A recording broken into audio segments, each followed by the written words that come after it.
Create a cartoon video for kids about Captain Marshmallow and the Galaxy Goo Chapter 1. The squishiest hero in the universe far away in the whipped cream nebula, in a galaxy frosted with stardust and sprinkled with chocolate chips, lived a brave, bouncy, and slightly sticky hero. Captain Marshmallow. Captain Marshmallow wasn't just soft and sweet. He was the official protector of Snack-a-Lot 7, a planet made entirely of desserts. Cupcake clouds floated above, rivers of fizzy lemonade sparkled, and the great licorice mountains stood tall and twisty. But something strange was brewing, a goopy threat unlike anything before. Chapter 2. A gooey disturbance early one morning. As jelly sunbeams warmed the land, the ground beneath the sprinkle forest began to tremble. Captain Marshmallow bounced to the top of a sugar hill and gasped. Down below, a strange, shiny sludge oozed through the forest floor. Purple, glittery, and bubbling like boiling jelly, it was Galaxy Goo, a rare and powerful slime that could melt entire desert cities if not stopped. Worse, it was alive. Chapter 3. The emergency crumble call. Captain Marshmallow leaped into his sprinkle craft, his jet-fueled cookie spaceship, and dialed an emergency crumble call to the Snack-a-Lot Council. Goo alert! He shouted, squishing his marshmallow hand on the alert button. It's already reached the Muffin Meadows! Councillor Caramel gasped. Activate the Sweet Force team! But the team was scattered across space, except for one loyal companion still on the planet, Choco Chip, the crumbly, fearless cookie with a chocolate chip eye patch. Chapter 4. The chocolate-eyed wingman reporting for duty. Cap'n, yelled Choco Chip, flipping onto the ship's dashboard. He wore a frosting belt and carried a candy cane saber. I hope you didn't eat breakfast, said Captain Marshmallow, because things are about to get extra gooey. Together they zoomed toward the spreading slime. The Galaxy Goo wasn't just spreading. It was sprouting googly eyes and whispering weird space songs. Chapter 5. Planet Pudding's warning. They made a quick stop at Planet Pudding, where the wise custard creatures had predicted this danger. The goo is not from our galaxy, said old Grandma Swirl. It comes from the sludge zone, beyond the sweet spiral. But how did it get here? Asked Choco Chip, nervously nibbling his leg.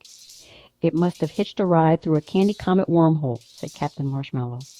That's what I feared. They'd need to travel beyond the spiral. Chapter 6. The sweet spiral jump. The sprinkle craft needed a boost to jump the sweet spiral. So they loaded the engine with sour sugar crystals and ignited the candy flame rockets. With a burp and a pop, the ship zoomed through the sky, leaving a rainbow syrup trail behind. Hold on to your crumbs, yelled the captain.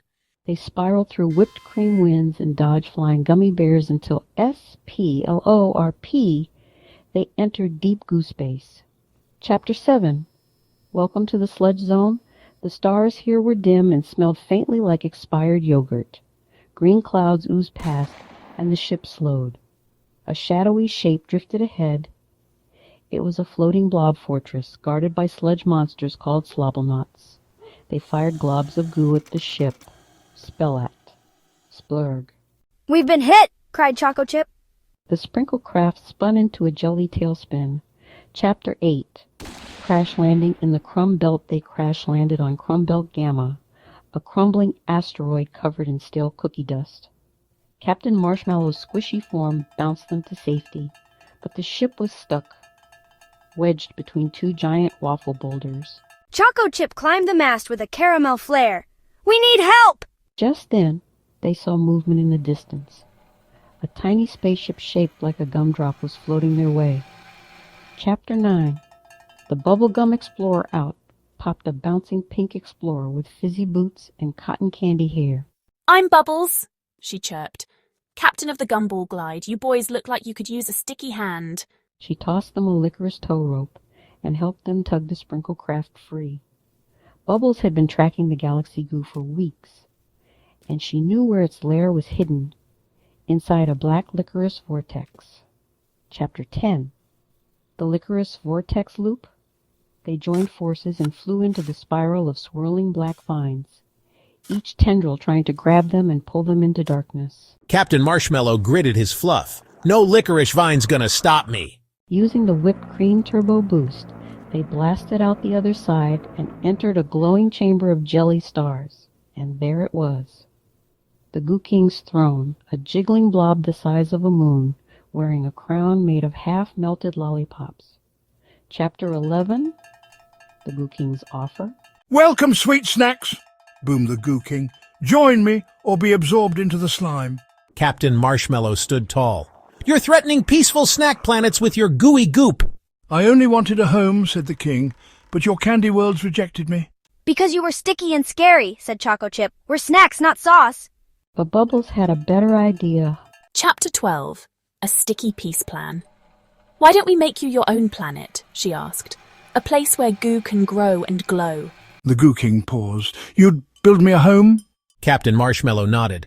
Only if you stop sliming Snack-a-Lot 7. The king agreed, but only if they passed the 3 trials of goo. Chapter 13, Trial 1, The Sticky Slide. The trio was sent down the slime slide of doom, a mile-long tunnel of giggles, burps, and splats. Choco Chip screamed. Bubbles laughed. Captain Marshmallow just jiggled. They landed in a pudding pond and got a score from 3 jelly judges. 8.5, 9, 10, yelled the last one. Chapter 14, Trial 2. The bubblegum bounced next. They had to bounce across 100 floating bubblegum platforms without popping a single one. Bubbles danced lightly. Captain Marshmallow floated like a marsh cloud. Choco Chip! Well, he stuck to Bubbles' back like a backpack. They made it with 1 second to spare. Chapter 15, Trial 3. The Sneeze Maze, the Final Test. The peppermint sneeze maze both full of tickly vines and sneezy goo traps. Achoo! Achoo! Captain Marshmallow had an idea. He shoved frosting into his nose. No more sneezing. They navigated the maze, dodging traps and slipping through tunnels until they reached the final glowing button. They passed. Chapter 16. Gootopia begins with the Goo King's promise in hand. The friends returned to the sweet spiral and helped build a new planet made entirely of soft jelly, glitter slime, and comfy sleeping moss. The Goo King named it Gootopia and invited other sticky creatures to join him in peace. Chapter 17. A sweet return back on Snack-a-Lot 7. The sprinkle forest was safe again. The rivers flowed, the cupcakes bloomed, and bedtime came with sprinkles and stories. Captain Marshmallow was welcomed with cheers, banners, and a parade led by jelly bean drums. Hip hip hooray for the fluffiest hero in the galaxy. Chapter 18. A midnight marshmallow toast that night. Under the starry whipped cream sky, the trio gathered by the Choco fire. To squishy missions, said Captain Marshmallow. To sticking together, said Bubbles. To not sneezing in goo mazes, said Choco Chip. They toasted marshmallows, except for Captain Marshmallow, who politely passed. Chapter 19. Goo comes bearing gifts. The Goo King sent them a thank you gift, a glittering goo star that floated and sang bedtime songs. It became the new dream light of Snack-a-Lot 7, helping every cookie, cupcake, and caramel fall asleep with sweet dreams. Chapter 20. The next great adventure. Captain Marshmallow looked out over the galaxy, his cape blowing in the fizzy wind. Where to next? Asked Bubbles. I heard Planet Pickle has a sour situation, said Choco Chip. Captain Marshmallow winked. Let's bounce, team. And with that, they soared into the syrupy stars, ready for the next great bedtime adventure. The end. Sweet dreams, little stars,